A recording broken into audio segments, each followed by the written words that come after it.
this is our second meeting since reestablishing the Regional Transit Dialogue. Thought we had a really good meeting last time, and the minutes were there. I just reviewed them myself and was, I think, reminding myself that this is really the second go-around of this discussion, but at the same time very necessary, because the region continues to change, the political dialogue continues to change, our challenges continue to grow just like we suspected they would, and the decisions that we make are going to be very important and affect people for a long, long time to come. Is there any other discussion on the minutes themselves from where we went over last time? Comments or questions on the minutes? Motion approved. Second. All right. All in favor say aye. Aye. Okay, the minutes are approved.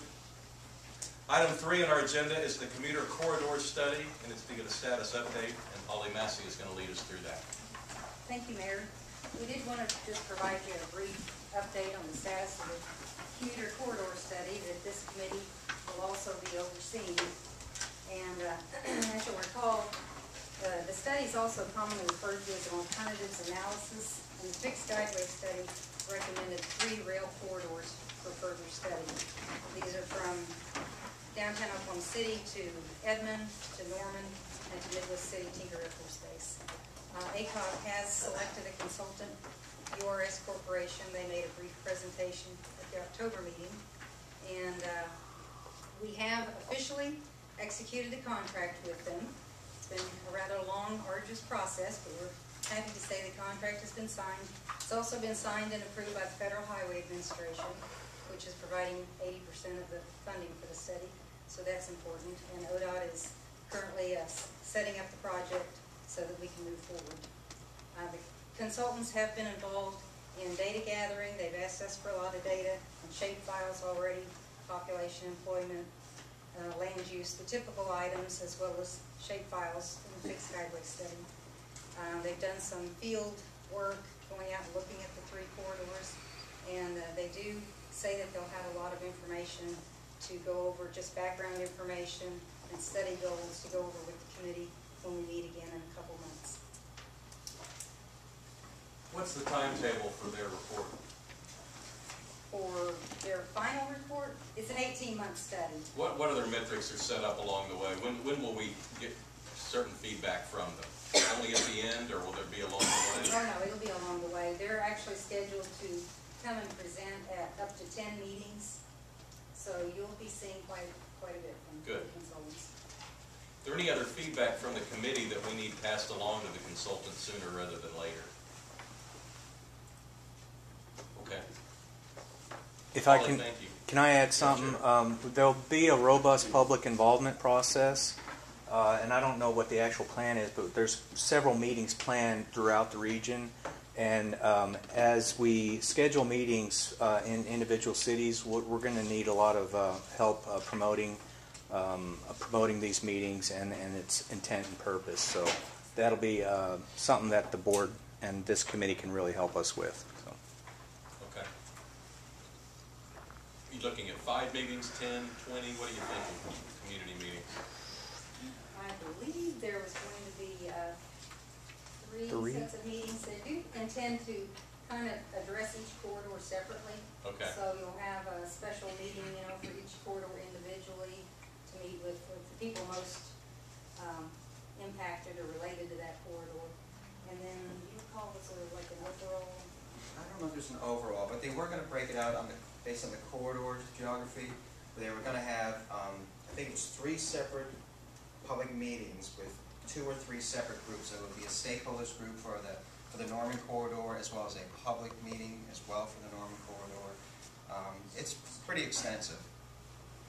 What can the committee do to drive attention to these public meetings so we can get good response? I mean, that's a great question. I think it's probably better held, when we meet with the consultant. They're planning on being at our next steering committee meeting, and that might be the best time to talk to them about. And we'll make sure that their public relations person who's responsible for that is at that meeting, so that we can have that dialogue. Okay. Any other comments or questions on item 3? All right, item 4 is a presentation on the benefits of rail transit. Marion Hutchins. Thank you, Mr. Mayor. Marion, you're on. should have a copy of this in front of you.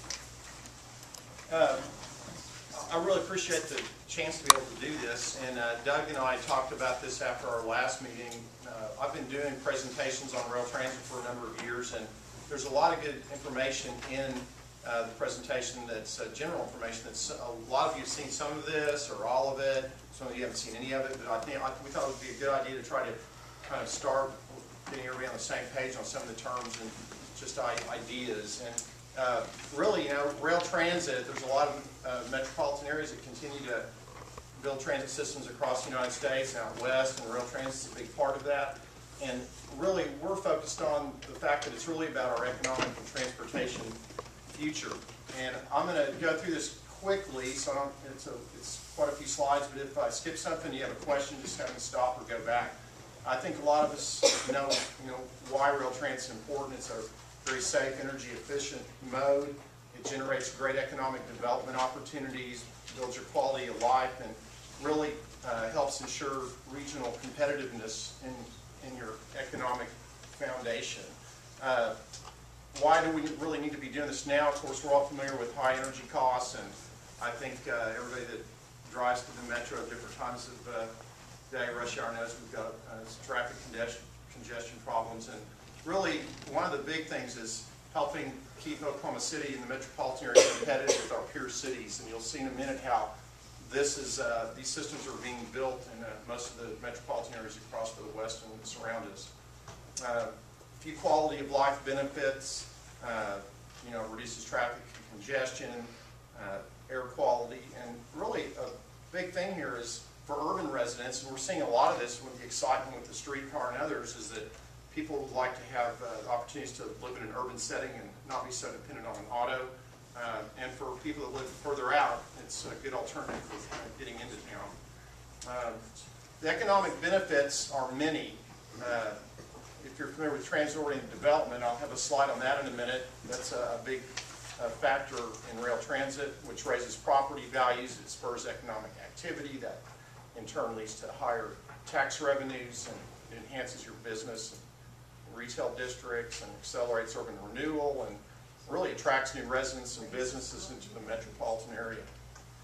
A couple of good quotes I found in the past here. This is from the Milwaukee Journal. They're working on a system in Milwaukee, and I'll kind of highlight this part, that economic success in the 21st century requires making our region attractive to an educated workforce. Corporations have discovered that a good transit system is essential to recruiting such talent. I think we're starting to see that. A lot of the younger urbanites and the people that are looking for moving to professional jobs in cities, they look for transit systems. Thanks to Mayor Cornett. Mayor Becker was here from Salt Lake City a while back, and he talked a lot about how transit and rail transit has really done a lot for the economic growth in Salt Lake City. Here's a really good quote here about how their rail and streetcar system has inspired growth and created people moving into the downtown area faster than they could almost handle it. Their riderships doubled projections, and it's really making a big development in their economic investments. Transit-oriented development, if you're not familiar with that word, TOD is what planners refer to it as. It's really about the development that occurs because of rail transit. And this is an example of an area in Plano before and after a DART station was put in. And all of this development, retail, housing, all of it that goes with it is a result of that station and people that want to live and to be close to that type of transit. And the same thing, this is Denver Union Station's redevelopment. All of this is the proposed redevelopment around their core and the station because of that proposed development. And really what you end up with is all of the benefits from redevelopment to revenues and taxes and improved quality of life. This is a great chart, and I'd like to show this. This is the estimated total additional tax revenues at full build-out as a result of the TOD from the DART system. $128 million annually, and $4.25 billion in attributable property value increases, and you can kind of pick out what you like, you know, state sales tax, 41 million annually, ad valorem and such. And so even though we often hear that rail transit needs to be subsidized, you know, you're counting your fares versus what it costs to operate it, but nobody ever takes into account the tremendous local and state tax revenues that result from these systems because of the increased property values.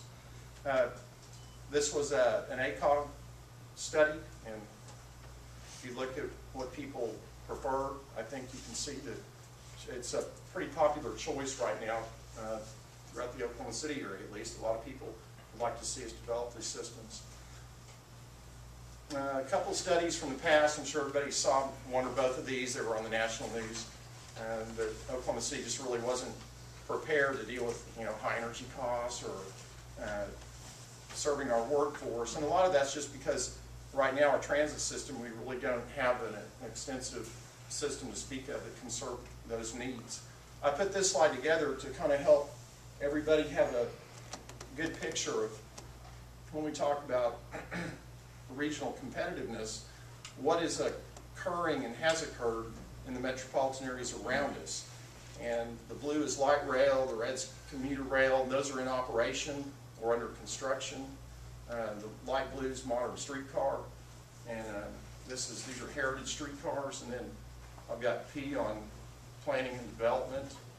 And you can see this is, in the last 15 years, 10 years, a lot has occurred, and development continues with these systems, and I think it's important to bring new business, to bring jobs, residents. You need to, you know, kind of stay competitive with the other cities. And again, this is out of a Wisconsin issue on their transit. Studies show that business locations that near high-quality urban settings with clean, efficient rail transportation are a priority for young knowledge workers who are choosing a job. So that's kind of why we want to do it. And just some of the nuts and bolts when we're discussing this. Intermodal transit systems essentially just means that everything's connected through a hub. And that makes it seamless, and people like to ride transit if it's seamless, where you can step from one mode to another and you don't have to try to figure out how you're going to get to another form of transportation. And you've heard multimodal versus intermodal. And this is a multimodal system. You've got different modes, and they may all intersect at a different point. Intermodal means they all come together at a single point, which is a hub. That's essentially the difference. This is what makes these systems effective and efficient and makes people want to ride. Light rail versus commuter rail. These terms get mixed up a lot. Light rail, like the DART train in Dallas, it's running on electrified, dedicated tracks that have laid in a special right-of-way. You're looking at 60 to 80 million a mile turnkey for those systems. Commuter rail, essentially like the Heartland Flyer. If you've ridden the Heartland Flyer, it's diesel electric, locomotives running on existing freight tracks. Those systems, 8 to 10 million a mile. Substantial cost difference.